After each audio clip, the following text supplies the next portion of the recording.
Hi, welcome back to Lakeside Quilt Making Arts. I'm starting in on the cutting for block 16 of MODA BLOCKHEADs. They're about to release number 17, so I better get 16 done. But before I do, I want to talk to you about a pattern I looked at yesterday. Hang on a second. Well, this is not the one I was about to tell you about, but it was nearby, so I wanted to bring it up. I did a video that was released today, which would be while you're watching this video, it would be yesterday's video. And it was about this vintage quilt sunbonnet suit, and we kind of discussed the history of it.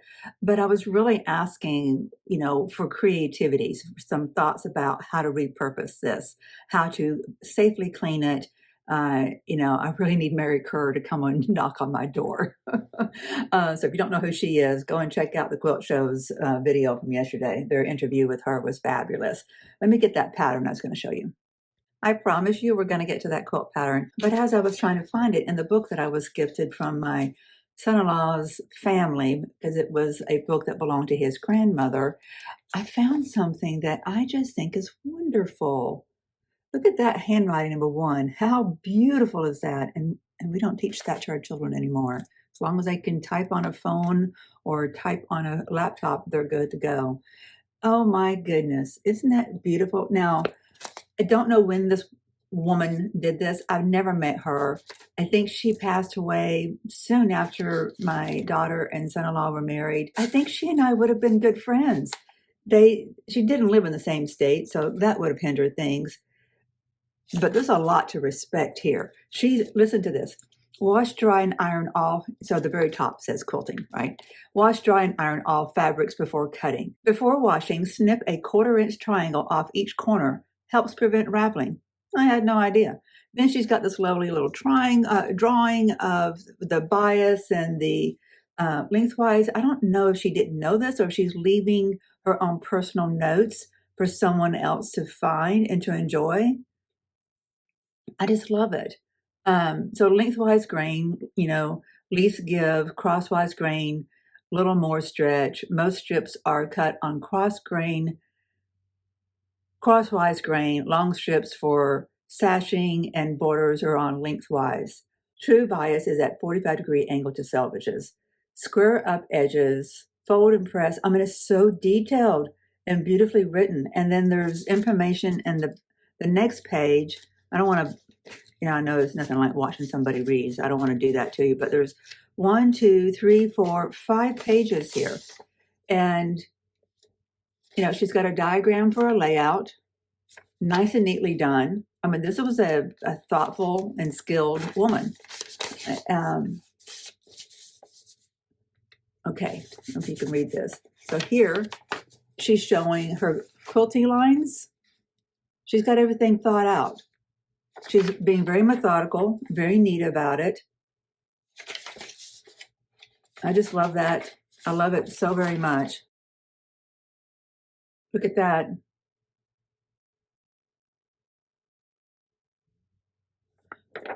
Oh my gosh. One of the reasons why I wanted to show this when I spotted it is because of what I've been saying that I need to get better at, and that is journaling and being thoughtful about note-taking. So I'm going to try to get into a habit of bringing my laptop into the studio so that I can make notes as I'm going onto my spreadsheet, because that's where I'm keeping my notes. Can we just give this woman a salute of respect? She's not here, but I got to feel like there's a spirit of her somewhere that's still in all of these materials that she left behind for someone else to enjoy. And I'm thrilled that I got to get them. She never knew me. I think she just barely knew my daughter. Very sweet, right? Let me show you that pattern now. I promise. Hey, please accept my apologies. I know I did a lot of lead up and teaser that there would be this pattern for us to discuss, but somehow I didn't actually record the content I thought I had produced, and I did not realize that until I was sitting here editing tonight's video for tomorrow. So tomorrow we'll take a look at that pattern. I promise you, no teases. We'll just jump right into it tomorrow. It's just a cool pattern, and I think it's just worth us discussing. So as promised, I have been working on block 16, getting it cut. And I just want to point out a couple of things. I'm going to actually turn the camera down so you can look at some of this finer stuff. But This may be an insignificant thing, and most of you probably do it, but if you're not doing it, it can probably catch you from making a mistake. As I cut this fabric, I put a check mark by that box. As I did that one, I put a check mark by that box. I didn't want to redo it, right? We can all be absent-minded. That's why I put a box around the column up for the 12-inch, just to help direct my eye there. When we're multitasking on a variety of things, and also probably half of it, of what's going on in our mind is not just the quilting, maybe it's something else too, personal life, uh, dog's health, real estate stuff, extended family, whatever the situation, there's always something. So let's do those little things that help us to stay on course. Let me show you my other thinking. I was about to make my cuts for the A square, which is going to turn into the points for the smaller star. It is for 2 5/8 inch squares. And that can be a little tedious because, finding the 5/8 mark is not as well defined on your ruler. Let me put something behind this so you can see it. Right, okay, so that's your 4/8, right? Well, that's your 5/8. There's not a line extending down from your eighth inch marks. So it's just a little bit more tedious. So I was thinking, okay, I also want to make sure I'm wisely using my fabric because I love this shoreline fabric and it was not given to me. I paid for it with hard-earned money, So what do? I start thinking, okay, how do I make as minimal cuts as possible? How do I make sure I get it right? So I started doing some math. I sure hope this all makes sense to you guys. So let's start off by not looking at this bottom section. And in fact, you don't even have to look at this just yet. So what we're trying to accomplish is 2 5/8 inch squares. And we need 4 of them, right? So that's what this represents here.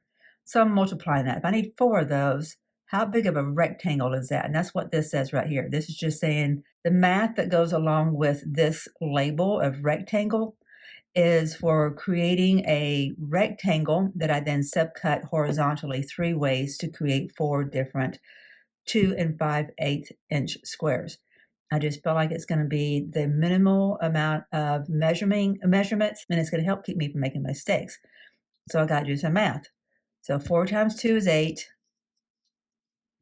And 4 times the 5 is 20. So I have 8 28ths, which turns into 10 4/8. And I know we're not all, equipped the same in the world of mathematics or anything, actually. So for those who are not as fresh with their math, I got the extra 2 to put with this 8 by saying 8 goes into 20 2 times with 4 left over. So that 2 times goes over here. It becomes 10, and that extra 4 that's left over stays with the 8th. So that 8 times 2 is 16. That means 2 other full pieces. So that's why we get 10. Our 8 turns into 10. And what's left behind is the 4/8, and that's 10 1/2. Okay, and then what do I cut then? Well, I cut a 2 5/8 by 10 1/2. So to create this rectangle, I'm basically doing this. I am creating a rectangle that is 2 5/8 this direction and 10 1/2 this direction. And then I'll come in and make cuts here, and 3 of them, these are terribly drawn, but this, and this will be 2 5/8 inch each. So I'm only having to measure my 2 5/8 that go on this side of each of these blocks one time. And then I measure for this, and this. I hope that makes some sense. And then I know I'm using my fabric wisely too, right? Because I will subcut from my back quarter just this one piece and then separate that and then cut it. Okay, so now let's look at the other way of looking at this. The fabric piece that we're working from isn't really conducive to cutting out a rectangle, and it's more of a square. If I'm wanting to create, I'll draw that right here real quick, a square that I will then cut like this, so that this is 2 5/8 inch square, so is that one, and that one. Okay, so how do I get there? Well, we know that 2 5/8 inch here times 2 is going to be 4 10/8. Okay, so that turns into 5 2/8 using the same logic that we used before. There is an entire 8 inside that 10. That 1 whole inch gets transferred over here and added to that 4, so that's 5. The 2 that remains, it sticks with the 1/8. So we have 5 2/8, which is really 5 1/4. Okay, so all the way across here is 5 1/4. All right, but if this has got to be a square, right? Well, we know that from here to here is also 5 1/4. So I have choices. I can cut from my fabric a square that is 5 1/4 by 5 1/4, or I can cut from my fabric a rectangle that is 2 5/8 by 10 1/2. I hope that wasn't too terribly tedious. I know some of us are brilliant at math and some of us are not. I just thought I would take a stab at describing it the way I think about it in case it helps somebody else. Quilt math can get a little funky sometimes, and we don't need to let it hang us up because it really is, this is pretty basic stuff. But when you're thinking about something on a much bigger scale, quilt math can get a little funky. So just hope that that helps somebody. Now the piece of fabric that I am pulling from is a full fat quarter. I've not used this at all yet. I will probably do the rectangular version, the 2 5/8 by 10 1/2, because it will make the smallest impression in this piece of fabric into this fat quarter. I think that's the route I'll go on that. And I'm not going to cut along the lengthwise. I'm going to cut my selvage. My selvage is down here. I'm going to cut this direction. And I may actually start at the other end. And that's going to just make it a little bit shorter, a little bit less wide on one side. But I'm going to do it up here on this side. So I want to go down 10 1/2 inches. And that will leave all this probably around 10 inches or so that's left before I get to selvage. So I'm just trying to be conscientious about how I use my fabric. And, there may be smarter ways out there. And if you have smarter ways, please put them in the comments because it helps not just me, but somebody else. Guys, you would not believe what has happened. I've kind of been in a fluster and I miscut because 2 things. First, I got this lovely text from a friend. There's a family who was responsible for me getting my dog, Zoe. And they kind of rescue dogs. People know that they rescue dogs. They have a furniture store in Decatur, Alabama, and they have a pen between buildings that connects them. And so people kind of target them when they find animals, and they help to get them rehomed. Well, I got a text about a lovely sweetheart of a little girl, and my heart is saying yes, but my logical mind is saying no. And because I haven't fully grieved, I'm cutting my fabric. If you're wondering why I'm looking down here, maybe this is a little bit less rude. At least we're closer, right? I'm a little concerned if it's too quick to get another dog. No fur baby will ever replace my Zoe girl. We had a very special bond. But this little girl scenario is the same as my Zoe's was. She was taken to this family that I'm talking about, taken to them pregnant with puppies. Well, my Zoe had 6 puppies while under their care, and this puppy has had 9. She's a little bit of a mix between a beagle and a dachshund, which I believe is a much more of a barker than what I like.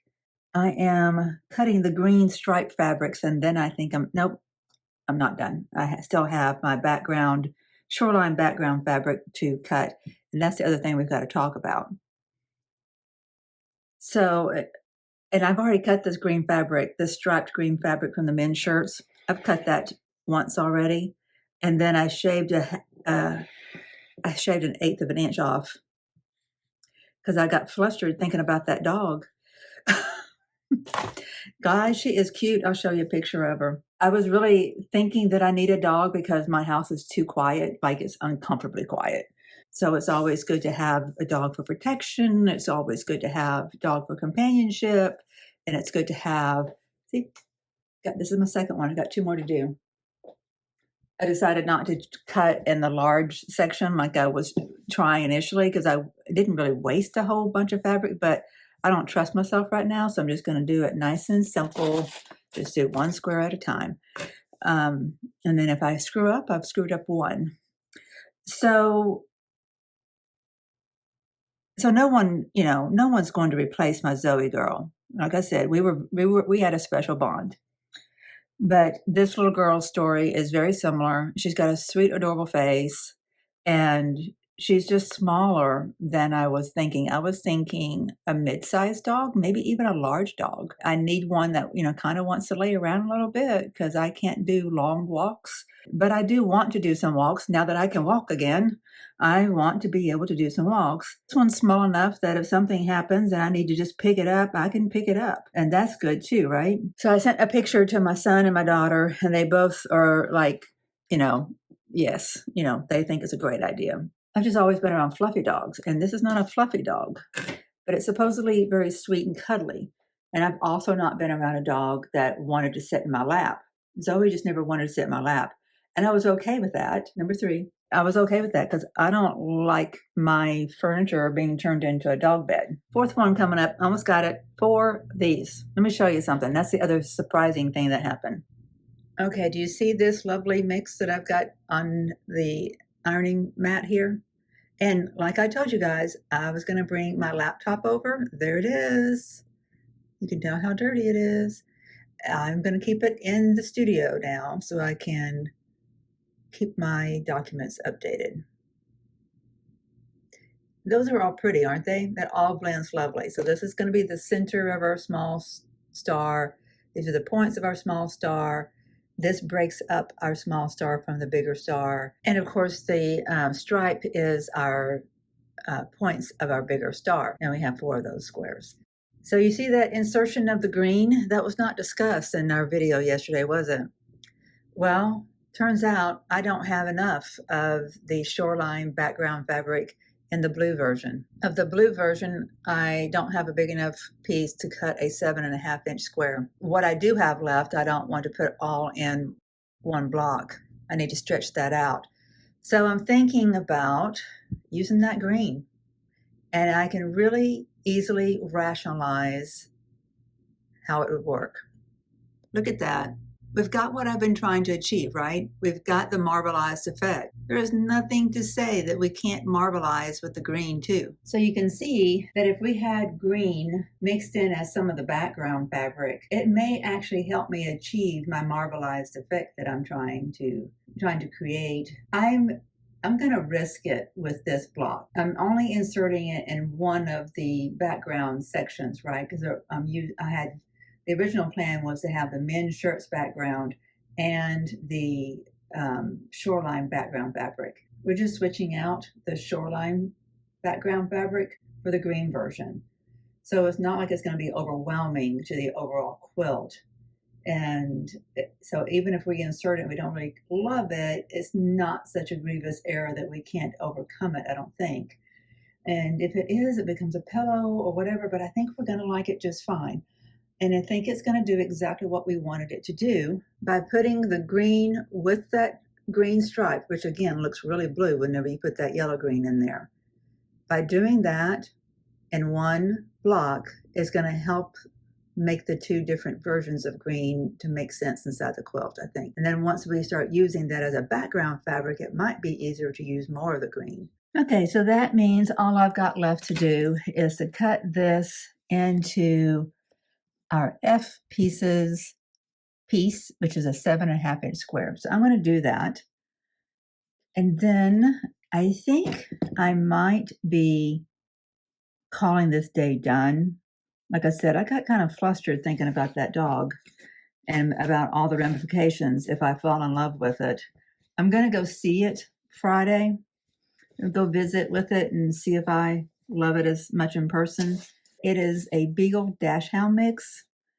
And, that tells me it might like to bark, which I'm not in love with that idea. I don't really care for barking. I don't sound like a good dog mom, do I? I don't want my dog to bark. I don't want my dog to get on my furniture. I promise you I'm a good dog mom. And my dogs know they're loved and they are cared for. So what I think I might do to run off some of this energy is to do some work outside before I have to get this edited. I think it would just be wise if I don't do any further cutting after this. I don't want to waste any fabric and don't know that I want to start sewing anything. And I need to do some things outside. Like I said, I need to get that gardenia. So this is 6.5. See, I almost made a mistake. I was adding just a 1/2 inch, but I need to go all the way to 1 inch, and then it will be 7.5 that I'm adding to my ruler, because my ruler only goes to 6.5. Okay, so it's all the way over to 1 inch. Is that right? Yes, 1 inch. So now that is a 7.5.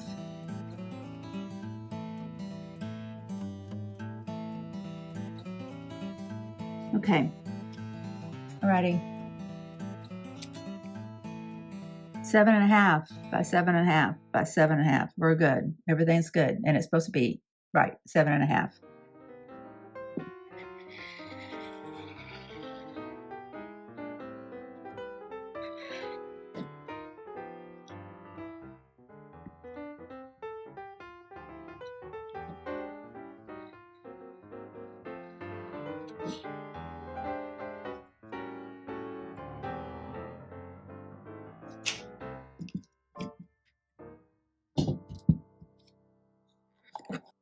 All right, this is what my situation is at the moment. On this design board is block 16 of Blockheads 5 Group 2. Almost underneath the needle there is Petal's log cabin, one of the 20 that's needed. This will be my number 6 that is going to be worked simultaneously as any other sewing that I'm doing, along with the piecing quilt sampler. First set of blocks, the shoe fly blocks. I need 12 of those. That would be number 3, I think, that would be coming together.